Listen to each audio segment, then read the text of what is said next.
Oi, tudo bem?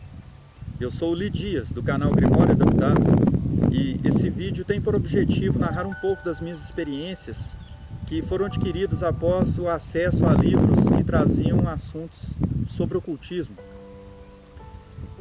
Eu falei no vídeo anterior que eu traria hoje o ritual do RMP, um ritual muito conhecido no meio ocultista, que eu, a princípio, conheci através de uma obra de ficção, que é o livro Diário de um Mago, de Paulo Coelho, onde ele fala desse RMP, mas ele não explica nada com detalhe, ele apenas diz que realizou o ritual do RMP durante a história.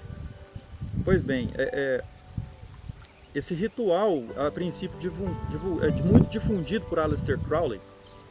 Ele traz uma oração hebraica que Crowley adaptou no ritual, e essa oração evoca as forças sutis dos arcanjos nas 4 direções, partindo do princípio do animismo, como eu disse no vídeo anterior, de que há alma em todas as coisas. Os 4 arcanjos são chamados nas 4 direções para que exerçam controle sobre esses espíritos que estão entranhados na matéria, para que assim venhamos a alcançar aquilo que desejamos e para que estejamos protegidos de qualquer ação, pois nesses espíritos, eles não são necessariamente, como eu diria, bonzinhos. Tem literatura que diz que existem espíritos elementais, como eles dizem, que têm uma natureza mais hostil, outros não. Eu tive acesso a um livro que aborda o tema da árvore da vida segundo a visão de Telemann, que é a religião criada por Crowley, em que um trecho em particular me chamou muito a atenção. E aliado a outro trecho de outro livro que eu me recordo também, que eu anotei, mas eu não me recordo aqui o nome do livro agora, mas é um trecho muito pequeno, é só um parágrafo, que dizia que os espíritos dos anjos que foram, como que eu diria, castigados a não mais poder acessar as esferas superiores, então eles estariam presos nessa esfera ligada à matéria, eles teriam ficado atrelados, meio que presos à matéria. Esse trecho desse livro, segundo a visão de Telemann, que abordava os caminhos da árvore da vida, ele traz um trecho que diz que 131 seria um número gemátrico representante de Samael. Samael seria o arcanjo cujo nome significa algo como veneno de Deus. Há literatura que diz que ele teria sido aquele que trouxe a morte dos primogênitos do povo egípcio, que mantinha o povo de Israel sob escravidão. Ele seria um anjo que estaria ligado à rebelião e foi, então, junto com os demais, levado a ficar aqui preso à matéria. Então, esse número gemátrico, 131, que estaria associado ao nome de Samael, quando eu li aquilo, eu tive o seguinte entendimento. Isso não tem obra literária nenhuma, isso é uma coisa que eu elaborei de acordo com as informações que eu fui absorvendo. Eu associei, então, esse sinal do pentagrama, que é representado como um símbolo de controle do homem sobre os 4 elementos, onde os 4 elementos são representados, né, pelas pontas da estrela, e a ponta superior seria a cabeça do homem, que é a luz. A sabedoria representa o espírito divino que está no homem, essa essência divina que está no homem, e representa também o homem, uma vez tendo alcançado a expansão da consciência e se elevado de uma forma a ter uma proximidade com Deus muito maior, que dá a ele poder sobre esses elementos. Existe muito simbolismo em torno disso. Então esse símbolo, quando eu vi aquele número, aquela gematria 131 relacionada com Samael e associado ao trecho que diz que os espíritos teriam ficado presos nessa esfera da matéria, atrelados aos elementos, me veio então essa ideia de que 131, se somar 1 mais 3, 4, mais 1, 5, dá as 5 pontas do pentagrama, e quando se evoca essas forças sutis dos arcanjos, eles seriam as forças dos aspectos divinos de Deus, que que vão controlar as forças da matéria e nos manter em segurança contra qualquer ataque, contra qualquer tipo de manifestação hostil. Já que nós não sabemos a natureza de qual espírito pode se manifestar. Segundo Tritêmios, a melhor forma de se tentar algum contato com os espíritos é através do nome do espírito, ou seja, se você vai tentar contato para chamar o arcanjo Rafael ou Gabriel ou Michael, você sabe o nome do arcanjo, então eles têm meios para poder tentar fazer com que isso seja algo mais direto, mais objetivo. Então existem práticas que eu vou narrar mais adiante em outros vídeos, mas voltando aqui ao assunto do RMP, então os arcanjos nessa oração hebraica são chamados como guardiões nas 4 direções para conter toda e qualquer forma de energia negativa que venha se manifestar. Eles então controlam a situação para nossa proteção, mas Crowley também adaptou essa parte no ritual, que é uma parte teatral, uma parte que usa da imaginação, que é algo fundamental em qualquer ritual mágico, porque a imaginação vai ser aquilo que vai dar, digamos, a energia necessária para a realização da sua intenção. A imaginação vai fortalecer. Por que eu digo isso? Se parar para pensar, por exemplo, nas parábolas de Jesus, nos trechos bíblicos dos evangelhos, eu vou citar, por exemplo, a mulher que tentou se aproximar de Jesus no meio de uma multidão, uma mulher que tinha um problema de saúde, uma hemorragia, que não parava, e ela entrou no meio da multidão e ela tocou nas roupas de Jesus e imediatamente ela foi curada. E ele disse: saiu virtude de mim. Quem foi que me tocou? Então ele dá uma lição sobre fé. Aquela mulher teve a imaginação, ela teve em si aquela ideia, aquela força de vontade de tocar, porque sabia que havia virtude de Deus em Jesus e que ali seria o momento em que apenas pelo toque ela receberia essas virtudes em si e traria a ela a cura daquela enfermidade. Então a imaginação aliada à intenção do mago, do operador no ritual mágico tem muita força, tem muito valor. Por isso eu não descarto essa parte teatral do ritual do RMP, que consiste no seguinte: primeiro realiza-se o ritual da cruz cabalística, que é o que teria dado origem ao sinal da cruz, em nome do Pai, do Filho e do Espírito Santo. Esse ritual da cruz cabalística, primeiramente, posiciona-se de braços abertos, no centro de um círculo, ou não. Não precisa necessariamente fazer um círculo se você não vai fazer uma evocação, mas você pode traçar um círculo mental. Nós vamos falar sobre o círculo posteriormente. De braços abertos. Depois, eu particularmente coloco a mão no umbigo, na região umbilical, eleva-se os dedos dessa forma.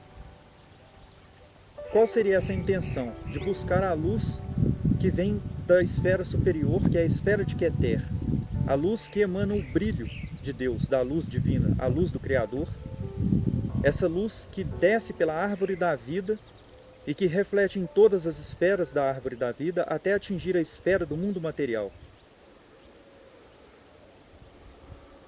Então essa energia ficaria retida na ponta dos seus dedos. Se você usa uma varinha mágica, com um cristal na ponta, seja lá como for a ferramenta que você tenha em mãos, ou se você usa uma adaga, que seria uma ferramenta de absorção de energia, uma espécie de bateria, com os nomes divinos que carregam essa energia. Essa é a ideia por trás de tudo isso.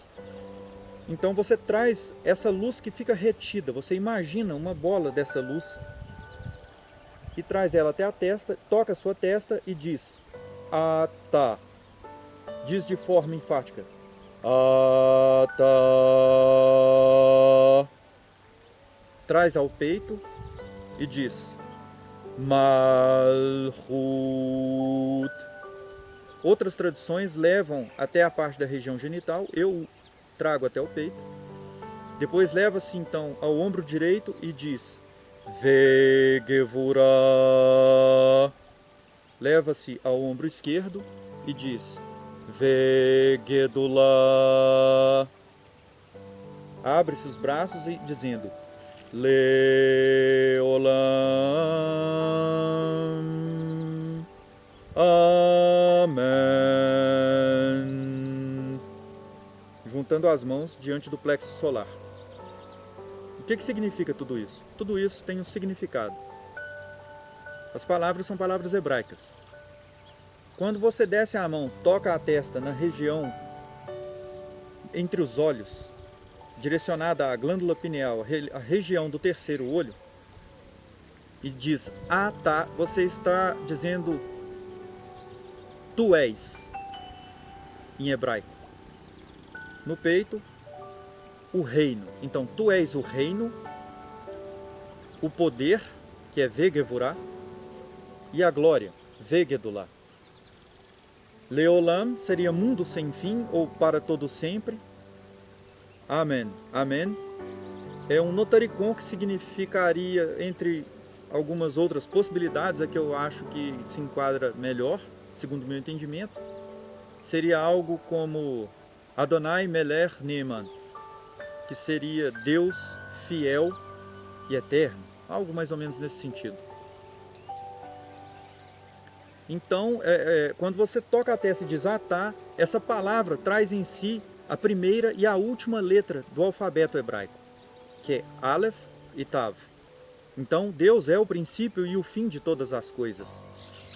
Deus é o alfa e o ômega, nesse caso as letras gregas.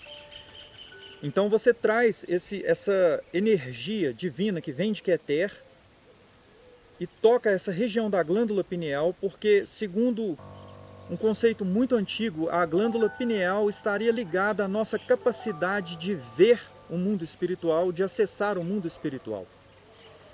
Traz até o peito, que é o reino, já seria a manifestação de Deus no mundo material, o poder de Deus em Gevurah, e a misericórdia de Deus e a glória de Deus em Gedolá, que seria no ombro esquerdo.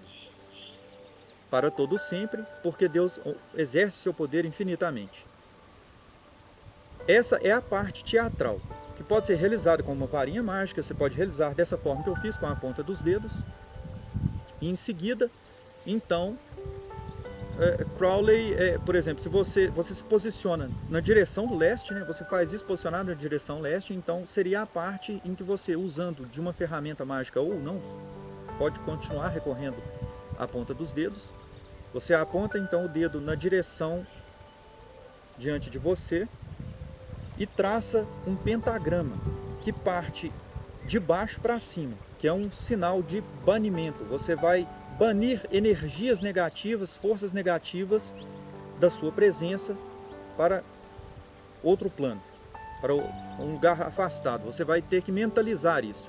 E utiliza-se então da respiração, que traz aquela ideia de que quando você inspira, você recebe o ar que dá a vida, e quando você expira, esse mesmo ar já está levando para fora de você toxinas, por exemplo, o gás carbônico, e você pode ter essa ideia de que você está absorvendo força vital e expelindo aquilo que não é necessário, aquilo que é prejudicial à vida.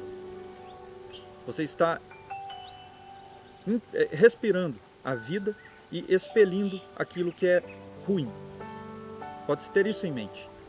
Então você traça então o sinal do pentagrama com as pontas dos dedos, e à medida que você traça, você faz uma respiração, que eu faço da seguinte forma.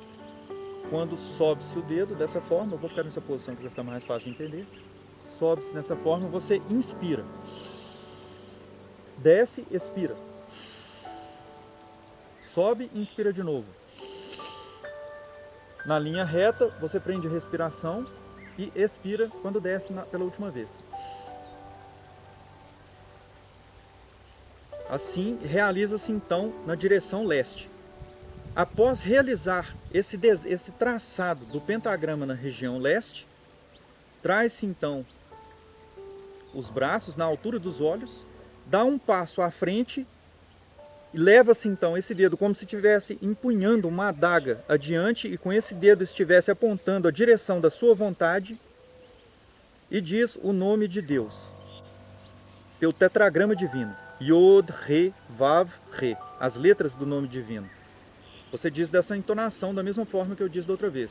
Yod, Re, Vav, Re. São as letras hebraicas que compõem o nome de Deus. Em seguida você vira para o leste, você está voltado para o leste, você então vira para o sul. Você faz a mesma coisa, inspira, desce e expira, sobe, inspira, prende a respiração e solta o ar.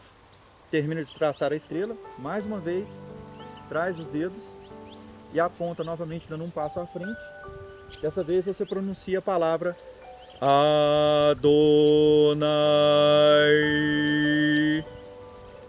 que também é um dos nomes de Deus. Realiza o mesmo procedimento depois a oeste e dessa vez você vai pronunciar a palavra Ehyeh. E no norte você vai pronunciar a palavra, que é um notaricon, Agla. O que seria Ehyeh? Ehyeh é o nome que Deus apresentou a Moisés quando Moisés pergunta para ele, que é para ele ir anunciar ao faraó, que é para libertar o povo de Israel. Ele pergunta: qual é o teu nome? Quando eles me perguntarem, eu vou dizer quem foi que me enviou. Então Deus diz para ele que seu nome é Ehyeh Asher Ehyeh, que seria, está traduzido na Bíblia em português como eu sou o que sou, mas há uma ideia de que esse seria um verbo no tempo futuro, que seria eu serei o que serei, trazendo a ideia de eternidade. É um dos nomes, seria Ehyeh, que estaria ali voltado para o lado oeste. Quando você vira para o norte, você diz Agla, que seria Atagibor Leolam Adonai, tu és poderoso para sempre, Senhor. Essa é uma dessas partes do ritual que, quando você termina então do lado norte, você aponta, volta, aí você volta para o leste, e no leste seria a parte em que você chamaria então os arcanjos das 4 direções, de braços abertos. Você então recita a oração hebraica, que seria, você pode recitar em português mesmo, e diz: à minha frente, Refael, atrás de mim, Gavriel, à minha direita, Michael,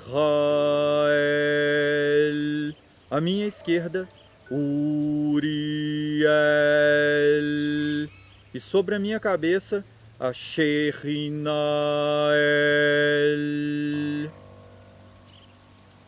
A Shechinael seria o Espírito Santo de Deus. Milefnai, Refael, Neachohai, Gavriel, Umimini, Michael, Umismoli, Uriel, Veal Roshi, Shechinael. E termino com esta oração: Baruch Shem Kavod Malchuto Leolam Vead. Esta oração seria algo como: bendito é o nome do Senhor que vive e reina por toda a eternidade. Que, se eu não me engano, é uma oração que Jacó fez em um determinado momento, acho que quando ele soube que o filho dele, José, estava vivo no Egito. Se não me falha a memória, acho que foi nesse momento mesmo.